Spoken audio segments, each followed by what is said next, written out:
sana. Roh Tuhan Allah ada pada, oleh karena Ia telah mengurapi aku sebagai umat yang diurapi Tuhan. Dan kita pada masa kini, mari tetap kita ingat bagaimana dari masa ke masa, bagaimana dari waktu ke waktu, pada saat susah, pada saat senang, pada saat menjadi satu bangsa yang memiliki daerah yang luas, dan pada saat menjadi bangsa yang terbuang, yang hidup di tengah-tengah bangsa-bangsa penyembah berhala. Di situ pun bangsa Israel, Tuhan ingatkan untuk tetap setia dan untuk berdoa bagi kesejahteraan kota dan untuk tetap sadar bahwa mereka hidup dan diurapi oleh Roh Tuhan. Kita umat masa kini, di dalam kehidupan kita sehari-hari, apapun profesi kita, apapun aktivitas kita, mari kita selalu ingatkan. Di dalam hati kita, di dalam tindakan-tindakan kita. Dan pada saat di dalam Alkitab Perjanjian Baru di Yohanes 8 ayat 36, kembali kita diingatkan. Jadi jika anak itu memerdekakan kamu, kamu pun benar-benar merdeka. Kemerdekaan sejati hanya dan hanya ditemukan di dalam Kristus Yesus, bukan di dalam dunia yang sementara. Kita boleh terbuang dalam arti kita tidak akan selalu menikmati kesuksesan di dalam hidup. Tetapi ingatlah, pada saat kegagalan itu pun kita dipaksa melalui firman Tuhan untuk tetap setia. Kita dipaksa untuk tetap berdoa pada situasi yang sangat sulit itu. Dalam konteks ini kita belajar bahwa kemerdekaan bukan sekedar lepas dari penindasan manusia, melainkan kebebasan dari belenggu dosa dan pengaruh kuasa kegelapan. Kita yang berjuang di dalam iman kepada Allah, kita meniru, meneladani kehidupan bangsa Israel. Pada saat mereka dipimpin oleh Nabi Musa, pada saat mereka dipimpin oleh Raja Daud, pada saat mereka dipimpin oleh para nabi. Ini yang harus kita buktikan di era digital masa kini. Kemerdekaan sejati berasal dari iman kita kepada Allah yang adalah setia, yang menuntut kita untuk tetap setia. Itulah sebenarnya arti dari kemerdekaan. Allah yang memerdekakan kita, menuntut kita untuk tetap setia. Supaya apa? Supaya kemerdekaan yang sudah diberikan oleh Allah kita, Bapa kita, di dalam diri putranya Tuhan kita Yesus Kristus, menjadi kemerdekaan yang hakiki, kemerdekaan yang sejati di dalam hidup dan kehidupan kita, dan kita tentu akan menginfluence banyak orang di sekitar kita, dari keluarga kecil kita, keluarga besar kita, tetangga-tetangga kita, dan semua yang Tuhan perkenankan untuk berinteraksi dengan kita. Karena kita memiliki kemampuan, Tuhan memampukan kita untuk melakukan, untuk mempengaruhi dunia di sekitar kita, lingkungan di sekitar kita, supaya benar-benar menikmati kemerdekaan. Di dalam kitab Roma pasal 8 ayat, Roh yang memberi hidup telah memerdekakan kamu, telah memerdekakan kita dalam Kristus dari hukum dosa dan hukum maut. Hanya karena iman kepada Kristus dan dengan iman kepada Kristuslah kita terbebas dari belenggu dosa, dari belenggu maut, bebas dari kekhawatiran, kecemasan, dan yakin akan masa depan yang penuh harap yang Tuhan persiapkan buat kita. Jadi di dalam kitab Perjanjian Lama maupun di dalam kitab Perjanjian Baru yang tentu kita sangat paham bahwa kemerdekaan itu mencapai puncaknya melalui karya Kristus yang datang untuk memerdekakan kita dari dosa, dari kuasa maut, dari belenggu kejahatan.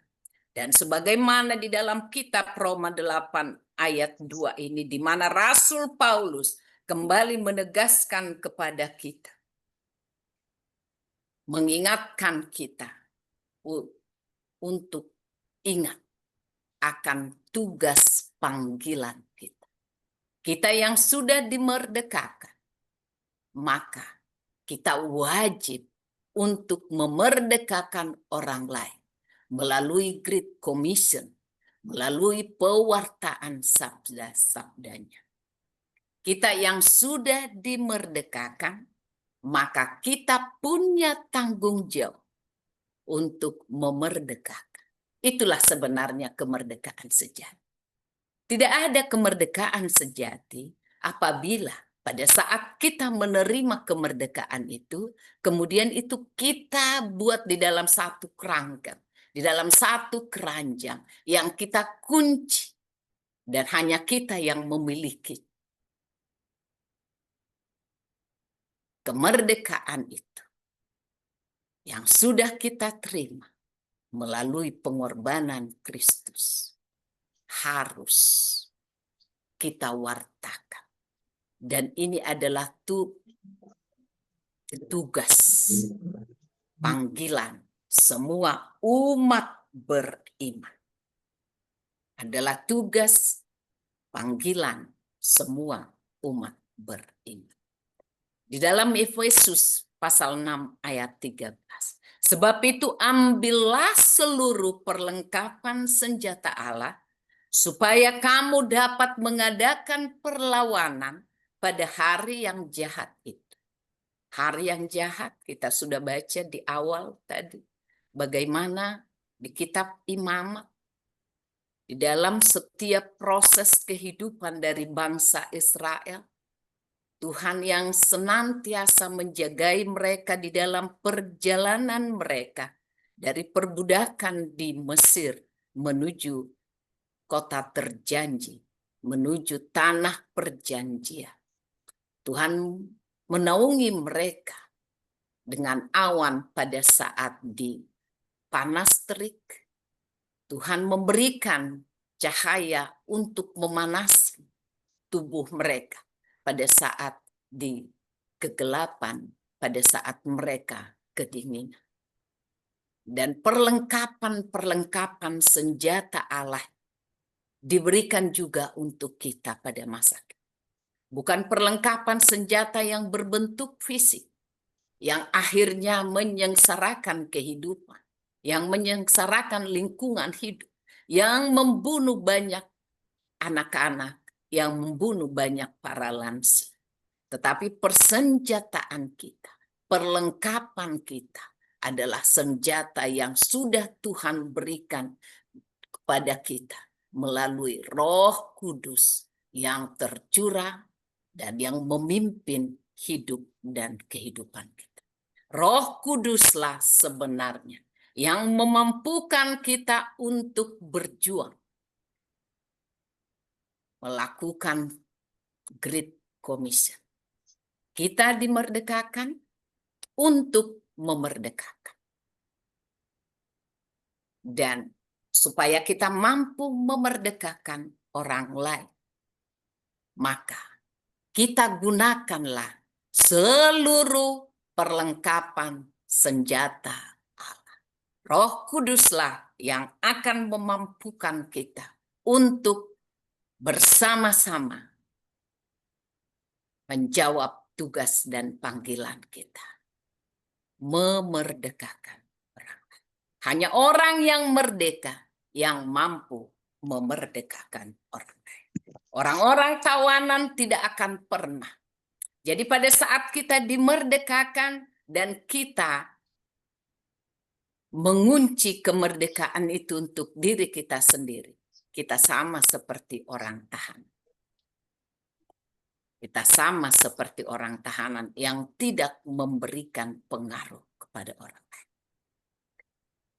Inilah sebenarnya yang menginspirasi para orang-orang kudus di abad 1 sampai dengan di abad 4. Bagaimana Santo Stefanus, ya, bagaimana Stefanus yang karena imannya dia martir di Yerusalem.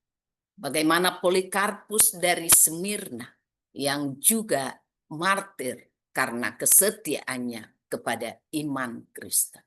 Dan bagaimana Ignatius dari Antioquia yang diculik dan dihukum mati oleh karena iman. Kekuatan panggilan itulah dan bimbingan pertolongan Roh Kuduslah yang akhirnya orang-orang kudus dari masa ke masa, orang-orang percaya dari masa ke masa mampu melakukan tugas memerdekakan orang lain. Memerdekakan orang-orang yang terbelenggu karena dia sudah lebih dahulu dimerdekakan. Dan ada seorang ya, Saint Denis dari Paris yang pada abad ketiga dia mampu berjalan 6 mil memberitakan Injil dengan kepala yang sudah dipotong. Roh Kuduslah yang memampukan semua perbuatan-perbuatan ajaib. Pejuang-pejuang iman sangat menyadari akan tugas dan panggilannya dan melakukan itu day to day di dalam kehidupannya dengan segala konsekuensinya, dengan segala risiko yang dia terima. Bagaimana mungkin seorang yang kepalanya sudah terpotong? Saya mencoba googling, ada sebagian yang mengatakan bahwa itu hanya legenda, hanya inspirasi iman. Tetapi saya buka kembali di dalam buku di Christian Library Indonesia. Ternyata Saint Denis benar-benar pernah ada dan merupakan sejarah hidup. Bagaimana seseorang yang dengan iman akhirnya kepalanya dipotong dan dia berjalan 6 mil memberitakan Injil. Mengingatkan orang pada masa itu untuk bertobat dan setia kembali kepada Tuhan pencipta langit dan bumi. Kita pada masa kini dengan semua keterbatasan kita, dengan semua peraturan perundang-undangan yang ada di negara kita, mari kita ikuti semua itu. Tetapi ingatlah bahwa itu lebih parah lagi di negara-negara lain. Bagaimana di negara seperti Irak dan Syria, para imam, para pendeta, para pastor, biarawati, dan bahkan kaum awam dibunuh karena imannya selama konflik, atau bahkan karena adanya ya intrik-intrik, adanya ketidakpuasan dari society yang akhirnya sasarannya adalah orang-orang beriman. Kita berdoa untuk negara kita supaya tidak pernah terjadi lagi konflik-konflik rasis. Rasis karena ras, karena agama, karena suku. Karena ini menjadi penyulut yang sangat memiliki kekuatan yang dahsyat untuk menghancurkan suatu bangsa dan satu negara. Dan di dalam banyak sejarah kehidupan manusia, agama sering menjadi alat menghancurkan kehidupan. menghancurkan kemanusiaan. Dan tugas kita lah sebagai hamba Tuhan yang bernaung di Kingdom Family Indonesia, itu tetap setia memelihara iman percaya kita dan membagikan iman percaya kita itu untuk memerdekakan orang lain di dalam tuntunan Roh Kudus. Roh Kudus akan memampukan kita untuk berkata-kata yang manis, berkata-kata yang lembut, dan tidak menyakiti orang lain. Roh Kuduslah yang memampukan kita untuk menjadi pembicara-pembicara yang asertif, ya, yang memiliki komunikasi yang asertif, yang membuat orang lain juga akhirnya tertarik melihat kemampuan kita berkomunikasi di dalam tuntunan Roh Kudus. Dan pada saat ini juga, di abad yang sudah era digital ini, Blaise Carlo Acutis tahun 2006, meskipun dia tidak wafat, dianiaya fisiknya, dia juga dijuluki sebagai martir di zaman modern ini. Karena imannya terhadap Kristus dan karya-karya digitalnya untuk menyebarkan kebenaran firman Tuhan, Injil Kristus. Dengan segala cara pada masa kita, Tuhan memberikan itu kepada kita. Dan mari kita memilih. Kehidupan sungguh nyata. Sungguh nyata. Di dalam kita menjadi orang yang teraniaya pun, di dalam kehidupan kita juga, pada saat kita merasa kita berada di lembah paling dalam dari kehidupan kita, karena sakit penyakit, karena keterbatasan keuangan, anak-anak yang kurang sesuai dengan doa-doa dan keinginan kita. Bagaimana juga dengan kehidupan keluarga kita yang mungkin jauh di bawah orang lain. Ingatlah, the deeper our knowledge of God, the greater our faith in Him. Semakin dalam kita memiliki pengetahuan, mengenali Tuhan kita, maka iman kita juga akan semakin besar kepadanya. Hanya dengan mengenal Tuhan kita memiliki iman yang besar. Bagaimana kita mengenal Tuhan kita itu? Melalui sabdanya. Bagaimana kita tahu sabdanya, isi hatinya, firmannya, membaca Alkitab. Bagaimana kita juga tahu arti dari Alkitab, apa yang tertulis, dengan kita rajin beribadah.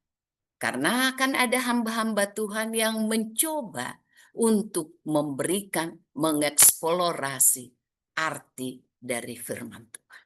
Dengan kita juga berdoa, meminta pimpinan Roh Kudus. Tanpa pemahaman yang benar, tanpa pemahaman yang mendalam tentang siapakah Tuhan kita itu, mustahil kita memiliki iman yang besar, iman yang kuat kepadanya. Dan pemahaman, pengenalan akan Tuhan, itulah yang membuat kita semakin mencintai. Kita tidak mungkin mencintai orang lain tanpa kita mengenalnya. Apa gitu ya, ada gitu ya. Tiba-tiba menikah baru ketemu gitu ya. Itu cuma ada di sinetron ya. Atau di drakor-drakor gitu ya. Hanya sesudah mengenal. Ya ada 6 bulan, setahun, 2 tahun. Dan dia believe bahwa dia sudah mengenal, maka terjadilah pernikahan. Atau terjadilah transaksi-transaksi lain. Atau terjadilah networking yang bagus. Semakin bergaul, semakin kita bertemu, semakin kita berbicara, maka ada rasa sayang. Dan semakin kita gigih ya, untuk berjuang buat kerajaannya.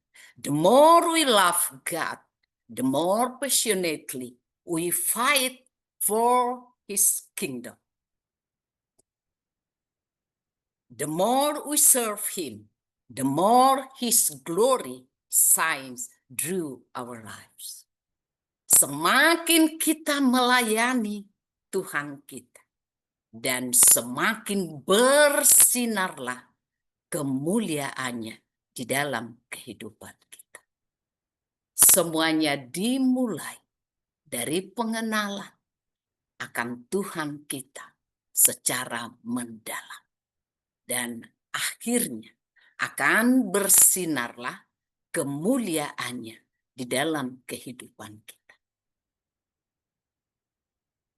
Saat kemuliaan Tuhan bersinar di wajah kita, bersinar melalui perkataan kita, bersinar melalui perbuatan kita, bersinar melalui pemikiran kita, 3P, pemikiran, perkataan, dan perbuatan. Itulah yang akan memerdekakan orang lain.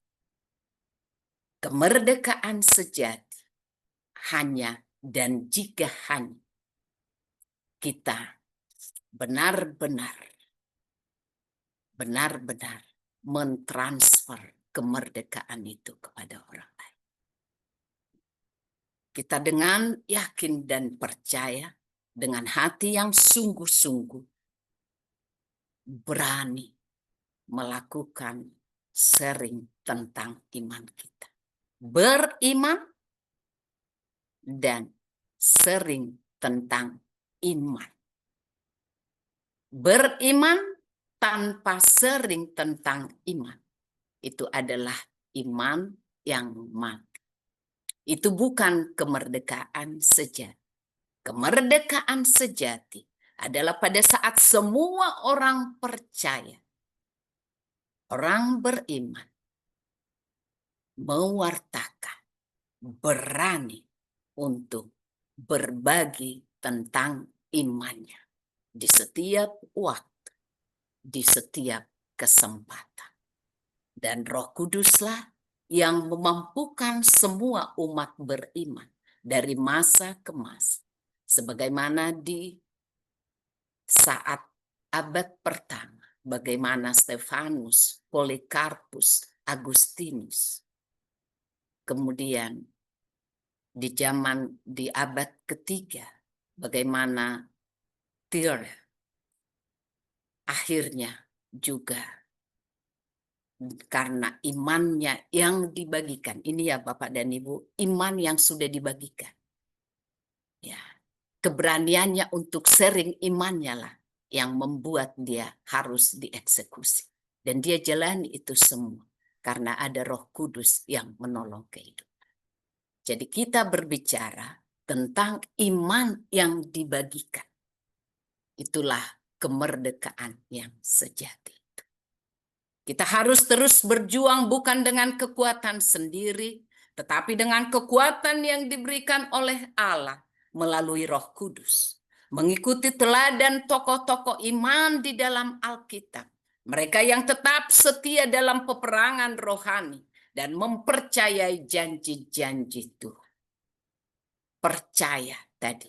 Bagaimana kita bisa percaya? Karena kita mengenalnya. Tanpa kita mengenal Tuhan yang kita puji, Tuhan yang kita sembah. Tuhan pencipta langit dan bumi. Tuhan yang mengutus putranya untuk keselamatan kita. Kita tidak mungkin memiliki iman yang sungguh-sungguh. Kita tidak mungkin menjadi pejuang-pejuang iman di masa kini. Tuhan memampukan kita untuk menjadi pejuang-pejuang iman di masa kini, dan kita juga berkewajiban untuk melakukan, untuk membangun suksesor-suksesor kita. Inilah yang menjadi tema dari ibadah kita di pagi hari ini dan di sepanjang bulan. Terpujilah Kristus di dalam kehidupan kita. Terpujilah Kristus di dalam semua interaksi kita. Kemanapun Tuhan memberikan kita kesempatan untuk berinteraksi dengan siapapun, baik atau tidak baik keadaan. Menjadi bangsa yang terpilih, menjadi bangsa yang terbuang, menjadi pribadi yang kurang beruntung secara dunia, tetapi ingatlah selalu bahwa di situ pun Tuhan memberikan tugas kepada kita untuk tetap bersinar, untuk tetap sering tentang iman, untuk tetap setia menjawab panggilan Tuhan, dimerdekakan untuk memerdekakan, diberkati untuk memberkati. Terpujilah nama Tuhan. Mari kita berdoa. Bapa Surgawi, Bapa yang sungguh baik, Bapa yang maha kasih, Bapa yang kami puji, Bapa yang kami sembah di dalam nama Yesus terkasih, Tuhan dan Juru Selamat kami. Sungguh kami bersyukur Bapa, firman-Mu pada pagi hari ini mengingatkan kami untuk tetap setia, karena kami sudah dimerdekakan. Dan kemerdekaan yang Tuhan berikan kepada kami adalah kemerdekaan untuk memerdekakan. Berkaryalah di dalam hidup dan kehidupan kami, dan Roh-Mu yang kuduslah yang memimpin hidup kami, hidup anak-anak keturunan kami, dan bahkan siapapun yang Tuhan berperkenan untuk berinteraksi di dalam kehidupan kami. Terpuji, termulialah nama-Mu Bapa, kekal sampai selama-lamanya. Hanya di dalam nama Yesus Putra-Mu dan dalam persekutuan dengan Roh Kudus. Amin.